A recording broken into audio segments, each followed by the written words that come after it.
You are listening to Live from Lord North Street, a podcast from the Institute of Economic Affairs. What is the best way to measure poverty?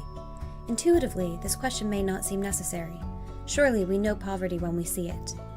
But while we can probably agree that the inhabitants of Dickensian slums were in poverty, in many cases today, things aren't so clear-cut. The IEA's Chief Economist Julian Jessop examines this question in light of recent research from the Joseph Rowntree Foundation, warning of rises in child and pensioner poverty. Interviewed by Digital Officer Madeline Grant, the pair go through some of the available metrics for determining poverty, from absolute measures and cutoff points to relative ones, which compare individual standards of living with the societies that they live in. If you like what you hear, be sure to subscribe to our podcast channel, IEA Conversations. The Joseph Rowntree Foundation published its annual State of the Nation report, which warned of sustained rises in child and pensioner poverty, which they say are the first of their kind for decades. Julian, I understand that you have reservations about perhaps the methodology used to come up with this figure and also the way that it's been so widely reported. Well, first of all, I want to stress I've got a lot of respect for the Joseph Rowntree Foundation and anybody campaigning to reduce poverty in this country. I would, though, have a lot more respect if they were a bit more careful about the way they present their data. In particular, they tend to focus on measures of so-called relative poverty, which are actually an indicator of income inequality. For example, they measure whether somebody has less than 60% of the average wage. Now, that is an important and valuable measure, but it's not what most people would understand by poverty. I think most people, if you ask them what poverty means, it means not having enough money to pay the bills on a day-to-day basis. It means living in sort of material deprivation. It doesn't mean doing slightly less well than your neighbours have been over the recent past. So I think there is a danger that by focusing almost exclusively on measures of relative poverty, the Joseph Rowntree Foundation and others is missing what are the most important issues. So what are the benefits of measuring relative poverty? Because, of course, absolute poverty, as you've defined it, will definitely weed out more of those truly deprived examples. But I think people do conceive of poverty in part based on what they can buy compared to what those around them can buy. And obviously poverty is going to look very different in 21st century Britain than it is in Latin America or sub-Saharan Africa. Well, for me, the essential point is that you need to use a range of different indicators. If you focus on any single one, then I think you can get up some very misleading headlines. So at one extreme, I think it's ridiculous to say that 30% of children are living in poverty in the UK. But equally, I think it would be wrong to use some global measure of absolute poverty. For example, living on $1 or $2 a day, because on that basis, nobody would be living in poverty in the UK, or at least next to nobody. I think that would be a misleading statement as well. The truth, as ever, lies somewhere in between. It's only by having a broad range of indicators and understanding of some of the particular problems in particular parts of the economy that you can get a true sense of what's actually happening. Where would you put relative poverty when we're assessing the state of poverty in Britain? Well, I'd certainly look at it as an important indicator for some of the reasons you discuss. I think it is important that as some parts of the economy or society do better, it's important that others aren't left behind for all sorts of reasons. But focusing on relative poverty does sometimes produce some, frankly, implausibly high numbers that I think are misleading. For example, the data the Joseph Rowntree Foundation used, it's actually published by the Department of Work and Pensions, suggests that something like 30% of children are living in poverty on this definition, which is surely too high a number to be credible if you think about what poverty really means. It also ignores the improvements that have taken place. So, for example, if you look at the percentage of children living in low income or material deprivation, that has continued to fall over the last decade or so. Started off at about 17% in 2004, and it's now fallen to a low of 12% in 2016. Now, clearly, those numbers are all still too high, but they are getting better. I think there's some more general issues here. We're focusing too much on one particular measure. There is a danger that if you focus on reducing too broad a measure of poverty, you end up spreading government resources too thinly. You end up potentially achieving all sorts of perverse results. So, for example, you can improve relative poverty simply by reducing incomes at the top of the scale without helping anyone at the bottom I mean, then the relative poverty measure would improve, but are you actually doing any good? Most importantly of all, I think it discourages the government from targeting efforts on those areas that really matter and from making important reforms to the welfare system for fear of bad publicity. So I think there is a risk that it's not just quibbling about which data we should choose. It's not just a sort of policy wonkish point here, but actually it can make it more difficult to tackle the real problems of poverty if you're focusing on the wrong measures. Can you give me a few examples of some of these areas that would suffer if we continue to focus on relative poverty to the detriment of others? Let me give you a good example from a slightly different area. There have been various studies done recently suggesting that women have borne the brunt of the welfare reforms that have taken place. And that has suggested that somehow there's a gender bias in the way that the reforms are being implemented. Actually, though, a lot of that was due to the fact that child benefit has been withdrawn from higher income households, and traditionally child benefit has been paid to a woman rather than a man. So at least part of the fact that women appear to have been hit harder is simply that relatively well-off women who've been receiving child benefit are no longer doing so. Similarly, changes to the state pension age. I think it's widely accepted that the state pension age needs to increase. But if you then crunch the numbers, it looks like older people are suffering more from the welfare reforms than younger people. Again, if you dig into the reason why the figures are saying what they're saying, I think you're probably more relaxed about the implications than you would otherwise have been. However, these sorts of nuances often get lost. I mean, the headlines, for example, about poverty, it's very, very rare that a journalist would explain what poverty means. I mean, there are some broadcasters like the BBC who do it properly and actually mention relative poverty and explain it. But generally, the headlines just scream poverty increasing. And I think that is very unhelpful. Yes, another example I think that is often cited as evidence of increased poverty is the growing use of food banks in Britain.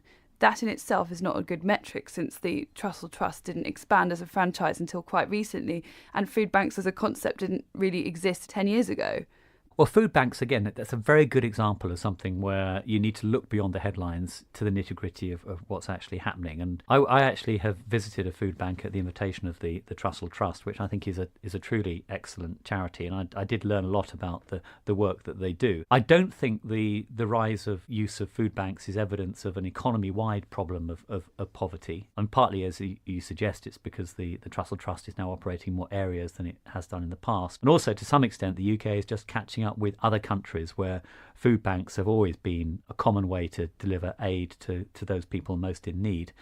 However, what the Trussell Trust has identified is particular problems in the welfare system, particularly linked to the rollout of universal credit, which has seen an increase in demand for food banks in particular areas as universal credit has been rolled out. So that's an illustration of the point I was making earlier, that if you focus on the big picture of poverty, I sometimes think you miss the individual problems that do need fixing.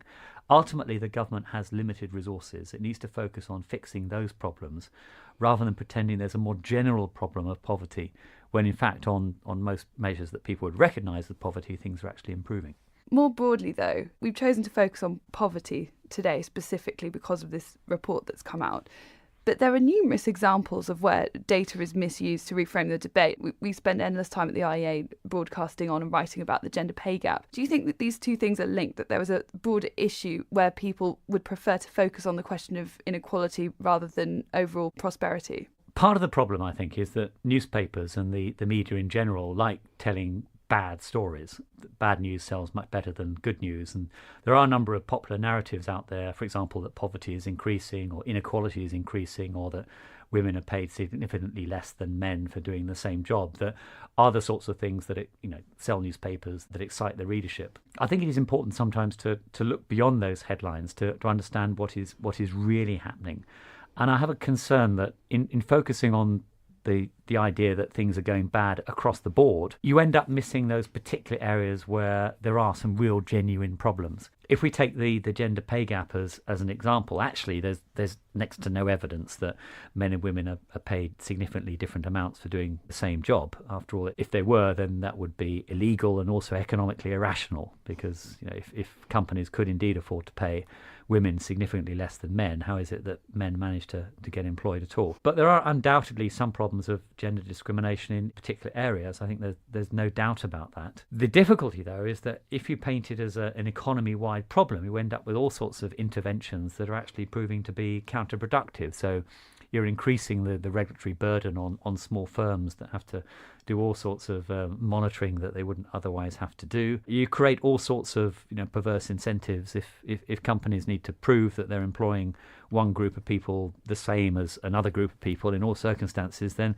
they may well decide, actually, let's not employ that group of people at all. Let's keep it simple so we don't have to face any negative headlines. So I think you need to be very careful with government intervention to tackle problems and to make sure you're focusing in on what the problem actually is rather than what it's perceived to be. I quite agree, but I would say that perhaps we, the free market movement, don't have a lot to say about inequality. When I pose questions about it, we do tend to say, well, look at the overall picture, which is, fair enough. Do you think we might be missing a trick here? Because this is clearly an issue of great importance to many people. And, you can see with the popularity of certain movements in Britain at the moment, books like Thomas Piketty's Capital in the 21st Century, it's on everyone's list, and we don't really have a great deal to say about it. Well, I think the free market movement does have some clear principles here. So in particular, we shouldn't be focusing on reducing inequality as an end in itself. The objective instead should surely be to increase opportunities for all so that everyone is better off, even if, as it happens, some benefit more than others. It's also important, I think, to emphasise the equality of opportunities rather than necessarily the equality of outcomes. The difficulty with that is that it doesn't sound very, very appealing to the general public. If, for example, you debate poverty statistics with the anti-poverty lobby, there's an assumption that somehow you're in favour of poverty, which is clearly not the case.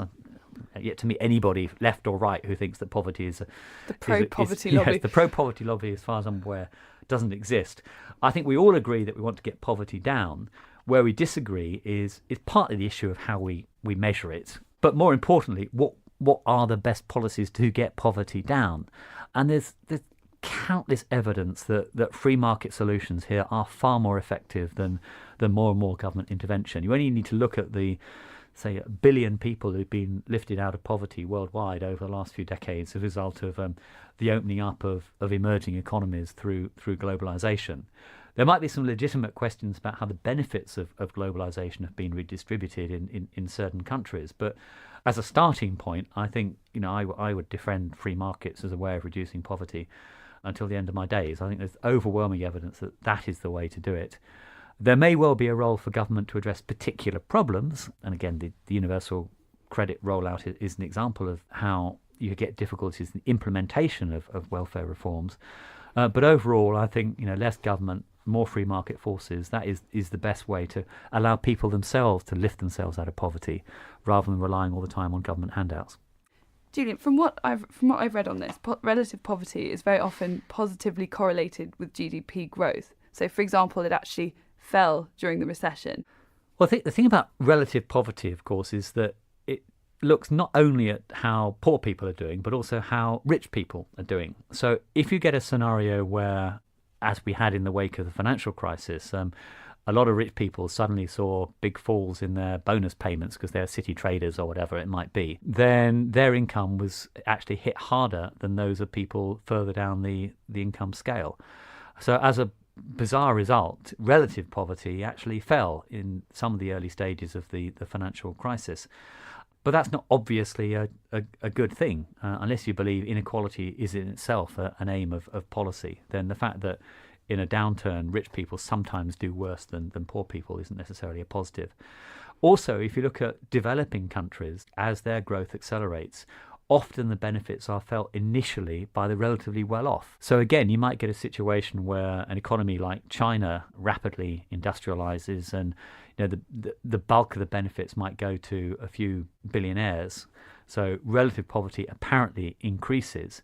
On the other hand, poor people are lifted up as well as they move out from relatively low-paying jobs in agriculture into better jobs in manufacturing or services. So you need to be careful focusing just on relative poverty, because you might get all sorts of perverse results in an economy that's facing a recession or a developing economy that's rapidly growing. I'm not against using relative poverty as a measure. What I'm against is solely focusing on that to the exclusion of other things, other inequality measures, and also, of course, absolute poverty, which at the end of the day should be the single most important issue here. For more blogs, podcasts, films, and reports, visit our website at iea.org.uk.